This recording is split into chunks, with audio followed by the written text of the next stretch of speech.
হ্যাঁ বলো। বলছি আমার বন্ধুর বিয়ে তো, হ্যাঁ আমাদের ব্যাচেলার পার্টিতে একটা নাচের প্রোগ্রাম আছে। তো আমি কি করবো? তুমি তো ভালো নাচ ফাচ জানো, আমায় একটু স্টেপ ফেপ শিখিয়ে দাও না। না না না, তোমাকে স্টেপ শেখানো যাবে না। না না না, তোমাকে স্টেপ শেখানো যাবে না। শেখাও না, এত বার খাচ্ছ কেন? 50 টাকা দেবো, শেখাও।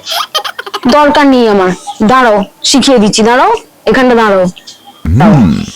কোমরে হাত দিলে ফার্স্ট স্টেপ এইটা, ফার্স্ট স্টেপ এইটা, সেকেন্ড স্টেপ এইটা, সেকেন্ড স্টেপ এইটা, থার্ড স্টেপ এইটা, ফার্স্ট স্টেপ এইটা, ফোর্থ স্টেপ এইটা। ফোর্থ স্টেপ এইটা।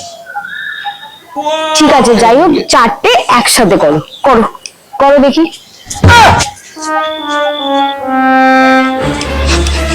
এ বলেছিলাম তোমাকে এরকম শিখিয়েছিলাম, তোমাকে আমি এরকম শিখিয়েছিলাম। তো বললে তো চারটে একসঙ্গে, তাই কেমন করে করতে বলেছিলাম? কিচ্ছু শেখাবো না তোমাকে, কিছু পারে না কিছু না।